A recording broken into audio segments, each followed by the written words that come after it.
बस 4 से 5 मिनट आखिरी में आपको बोला सुना देवे लाइन भैया। कहना है बाबूजी गीत के लाइन में, अरे अखिया तालाब नहीं तेगा तलवरिया, अखिया तालाब नहीं तेगा तलवरिया, फिर भी भर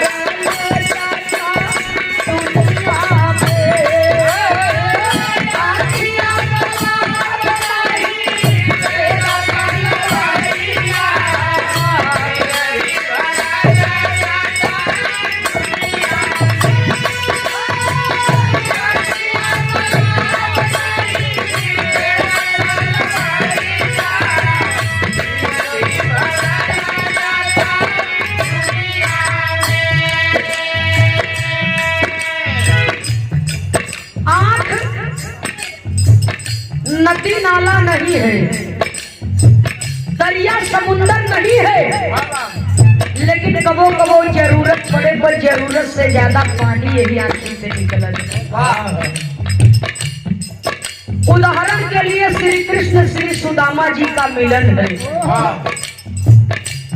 श्री सुदामा जी के मिलने पर भगवान श्री कृष्ण कन्हैया जी को अत्यंत प्रसन्नता थी, लेकिन उनके दयनीय दशा पर अपार दुख था हृदय में, क्योंकि इंसान रोता दो ही सूरत में है, या तो दुख में या तो बहुत ज्यादा खुशी हो, तो खुशी में भी इंसान रो देता है। इसलिए भगवान श्री कृष्ण कन्हैया जी इतना रोए इतना रोए इतना रोए कि उनके आंख के आंसू से श्री सुदामा जी का पांव धुल गया। लेकिन ये आंख तीर तमंचा बम गोला कोनो हथियार नहीं बा, लेकिन ये आंख से ज्यादा खतरनाक भी कुछ नहीं बा। ये दुनिया में झुक गई सम्मान बना दिया, उठ गई तो दुश्मनी पैदा कर दिया। इसीलिए कहा गया, कोई कोई कहेला कि उमरिया के दोस्त बा कह के गए सूरदास नजरिए के दोस्त बा, अखिया तालाब नहीं तेगा तलवरिया फिर भी भरल जाता दुनिया में। पहली पंक्ति में कवि लिखते हैं, सुनने वाले श्रोता सज्जनों क्या कहना है।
सुनने वाले श्रोता सज्जनों, माता बहन लोग जरा गौर करना।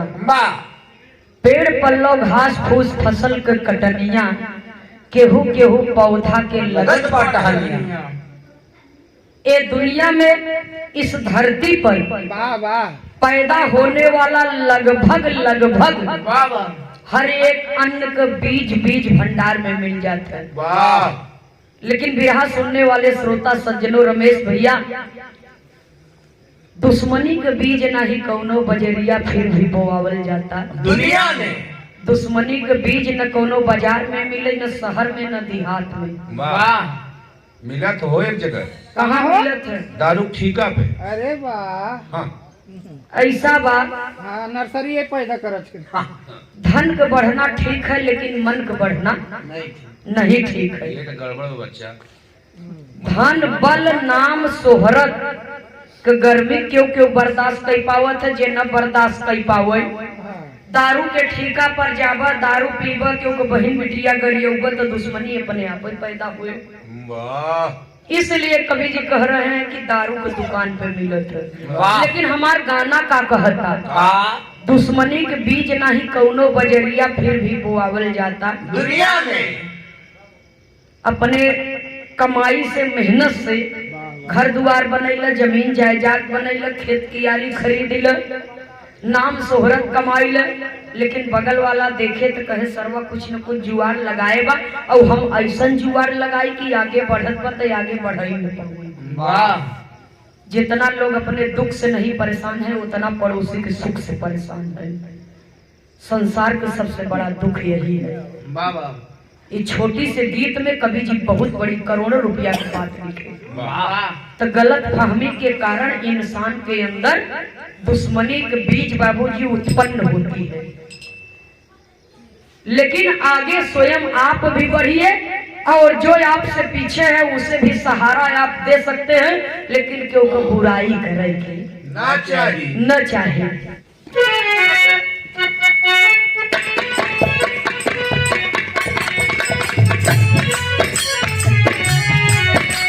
अरे नया नया फैशन के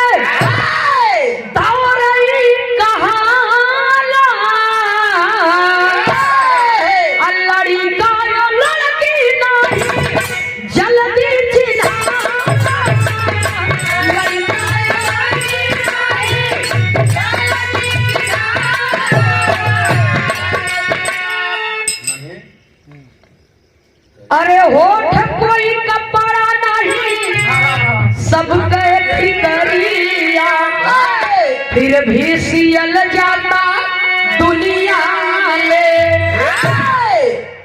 जरा बात के गौर से सुनिएगा बाबूजी। नया नया फैशन का दौर ही कहाला लड़की या लड़का नहीं जल्दी चिन्हाला। नए फैशन का युग है बेटी बेटा एक समान।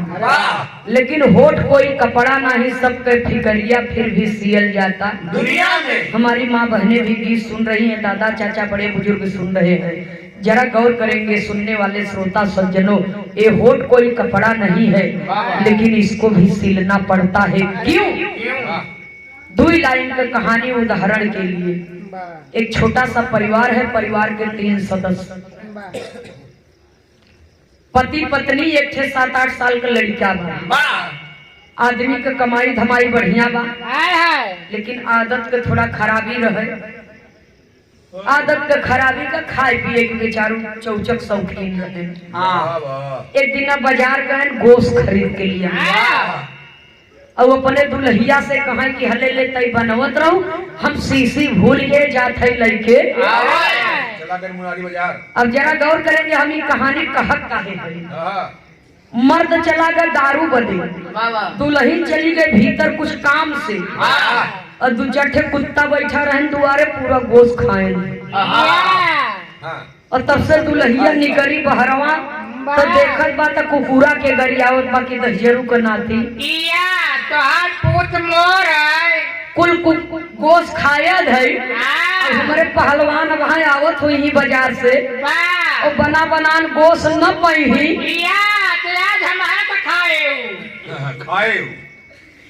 तो हमार कौन गति होए भगवान ही जाने। दुल्हनिया गुस्साई गई। एक ठीक कुतिया का बच्चा टहरत रहा वही के काट के ऐसे जिन बोला नहीं कट जावा बड़ी बच्चा भैया वही के काट के और गोश्त बना के फिट गई थी। कुल करामा तू लड़का देखता जो 7-8 साल का लड़का बा तू देखत बा अपने माई का कुल कारीगरी अहर जब आयन पहलवान लगाए दगाए कहन करे बनी गे कहा यहाँ बन गे आवर हवा खाई ले। अब बढ़िया से बाबूजी निकाल के रोटी चावल गोश्त सलाद चटनी अचार जवन जवन रहा सब ले आए धई दिए और जब खाई बैठा मर्दवा वाह, तो लड़कवा अपने मन में सोचता, वाह, जो 7-8 बरिस का लड़का बा देखते वो अपने मन में सोचता हाँ कि कहीं तो माई मारी जाए नहीं बाप कुत्ता खाए। कहीं कहब तब बाबू माई के मरही की करे कुकुर बने के धरे है और न कहा तो इनकर इतना बड़ा दिन खराब बा कि कुत्ता खाई। यह बात के लड़कवा सोचत बा कि कहीं तो माई मारी जाए नहीं बाप कुत्ता खाए। वाह वाह खाली सोचता ही भर बा कहीं नहीं पावत। यही कहा गया। यही बदे कहा गया कि होठ कोई कपड़ा नहीं सबके फिकरिया फिर भी सियल जाता। दुनिया में कभी कभी इंसान बोलना बहुत कुछ चाहता है, हृदय में उसके उद्गार रहता है लेकिन जुबान साथ नहीं देती है। ये होठ कोई कपड़ा नहीं है फिर भी इसको सीलना पड़ता है क्योंकि इंसान परिस्थितियों का दास होता है। अगली लाइन में कवि को लिखना पड़ा, कहना पड़ा।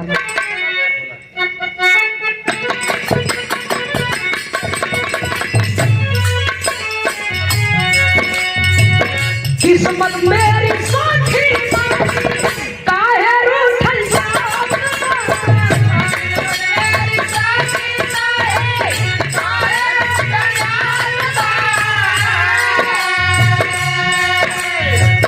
बुद्धि कोई लोहा जंग लगल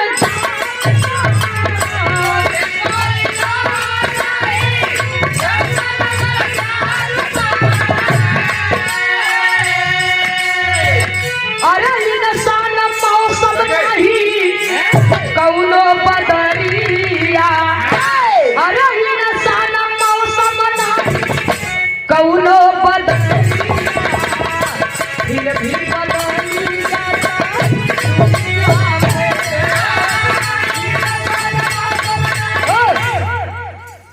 किस्मत मेरी सखी नहीं काहे रूठल जात बा। रूठना सखियों को चाहिए, दोस्तों को चाहिए, क्योंकि जिस जगह पर रिश्ता होता है उसी जगह पर रूठना मनाना मिलना बिछड़ना होता है। वाह जिस जगह पर कोई लगाव ही नहीं है, कोई रिश्ता ही नहीं है, वाह तो कैसा मिलना, कैसा बिछड़ना, कैसा रूठना, कैसा मनाना। वाह अनजान आदमी से कोई क्यों रिश्ता रखेगा। सुनने वाले श्रोता सज्जनों, लेकिन किस्मत मेरी सखी नहीं काहे रूठल जात बा। किस्मत न किसी की सखी है न किसी के दोस्त है, अपने कर्मों पर आधारित होती है। जैसा आप कर्म करेंगे वैसी ही आपकी किस्मत होगी। वाह सुनने वाले श्रोता सज्जनों, बुद्धि कोई लोहा नहीं जंग लगल जात बा। किस्मत किसी की सखी दोस्त नहीं है, रिश्तेदार नहीं है, लेकिन फिर भी रूठ जाती है। वाह और जंग तो लोहा में लगे चाहे, मुर्चा लोहा में लगे चाहे, लेकिन कभी कभी इंसान के बुद्धि में ही अहंकार का जंग लग जाता है। वाह इंसान मौसम नहीं कौनो बदलिया फिर भी बदल जाता। दुनिया में बदलना तो मौसम को चाहिए लेकिन स्वार्थ के कारण इंसान ही बदल जाता है। आखिरी लाइन में कवि लिखते हैं, अरे जिंदगी से नफरत है पत्थरों से दोस्ती क्यों। लास्ट लाइन में कवि जी लिखते हैं, बाबूजी सवाल करती है कवि की लेखनी अपने समाज के जिम्मेदार व्यक्तियों से कि ऐसा क्यों है, जिंदगी से नफरत है पत्थरों से दोस्ती क्यों। एक करोड़पति इंसान, पूरे गीत का निचोड़ी आखिरी लाइन में बात। एक करोड़पति इंसान मंदिर में जाके लाखों रुपया का दान कर दिया, बाहर निकलता एक भिखारी झोली फैलाए देश बाबू 10-5 रुपया ये भिखारी के झोली में भी डाल दीजिए। आप जैसे दान दाताओं के कारण मेरा भी बाल परिवार चल रहा है, हमरो पेट पर्दा चलत बा। जानते हैं वो करोड़पति इंसान क्या कहता है कि अबे साले भिखारी कहेंगे, भीख मांगता है, तुझे शर्म नहीं आती है। जीते जिंदगी इस धरती का भार है, जा करके चिल्लू भर पानी में डूब करके मर जाओ। जब इतना बात बाबूजी सुनता है, भिखारी कहता है कि ऐसा गाली क्यों देते हैं, भिखारी कौन नहीं है, भिखारी आप भी हैं, भिखारी मैं भी हूं। फर्क सिर्फ इतना ही है कि आप मंदिर के अंदर मांगते हैं और मैं मंदिर के बाहर मांगता हूँ। 1 लाख रुपया दान कैला तो कुछ न कुछ तो मंगले होगा भगवान से, फ्री में थोड़ी दे दिए है यार। सुनने वाले श्रोता सज्जनों, वो भिखारी कोई और नहीं हमारे माता पिता हैं। हजारों में कोई एक परिवार होता है। कुछ परिवार ऐसे होते हैं जो माता पिता की सेवा में ही अपना सुख समझते हैं, जैसे बाबू रमेश यादव जी का परिवार है। सुनने वाले श्रोता सज्जनों, अन्यथा आए दिन सुनने को मिलता है बिटिया बेटवा जवान हो गए, लड़की की शादी कर दिन अपने ससुराल चली गई, बेटवा के बियाह कर दिन पतो घरे आई गई, अपने पक्का मकान में है, बाबू माई बुढ़ाई गए तो उनसे घृणा आवे लगी। बाबू माई की रोटी पोई के खियावे नहीं चाहता, पतो बेटवा सेवा नहीं करे चाहता। तो बंटवारा कर रहा था। सुनने वाले श्रोता सज्जनों कहते हैं 4 भाई हैं तो बंटवारा कर लेते हैं, 1 महीना तू खियाओ 1 महीना हम खियाओ। इतने से अगर ज्यादा लगा तो 15-15 दिन की पारी लगाई। अगर दुर्भाग्य से पिताजी ये दुनिया से चले गए, माई विधवा हो गई, तो 15 दिन एक भाई खियावता, 15 दिन दूसर का भाई खियावता। और जौने महीना में 31 तारीख पड़ जाता, बड़का भाई कहता हमार पारी खत्म, छोटका कहता भाई हमार शुरू नहीं भवा, 1 दिन बेसी होता, काली से हमार पारी शुरू हुई तो 1 दिन बदे माई भूखी रह जाता। हाँ, ये काल्पनिक कहानी आपके देखी हुई कहानी बताओ। ये सच्चाई है, रोज कहीं न कहीं देखे के मिलता ही बा। सुनने वाले श्रोता सज्जनों, अगर ये झूठ बात होती तो ये संसार में वृद्धाश्रम नहीं होता। वाह, जाके पूछा वहाँ लोगों से। सुनने वाले श्रोता सज्जनों, यही पर कहा जाता है दाई के परई माई के आगे संजोई रहा था। अगर एक अच्छा पिता बनना है तो पहले एक अच्छा बेटा बनना पड़ेगा। एक बेहतर सास बननी है तो पहले एक पतोह बने के पड़ी, कि ताकि अपने सास ससुर के अपने माई बाप के दुख न दे, तो हमारा वो औलाद हमार सेवा। तो जैसे औलाद देखे जो संस्कार में ढाले रहा वो है काम आपो के संगे हुए।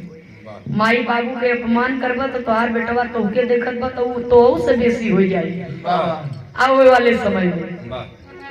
तो ये बदे दुनिया के तमाम मंदिर मस्जिद आप जाइए, जिंदगी से नफरत है पत्थरों से दोस्ती क्यों। मैं ये नहीं कहती कि आप मंदिर मत जाइए, मस्जिद मत जाइए, जाइए आपकी आस्था है आप पूजा कीजिए, लेकिन जीते जिंदगी देवी देवता के अपमान मत कर।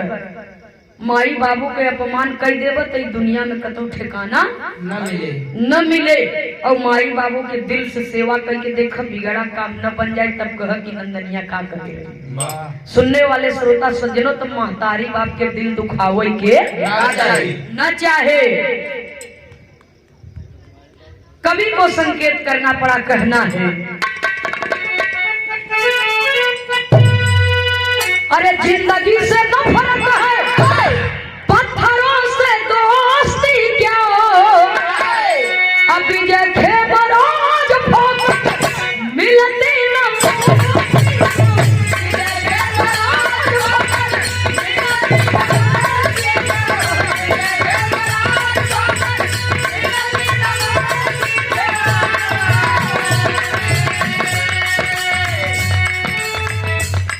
कहती मरे के बाद देखा जाए जवन की है।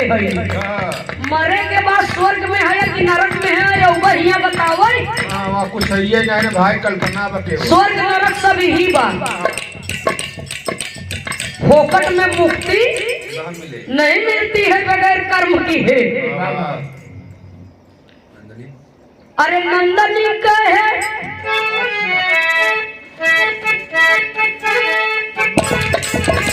क्या बात है।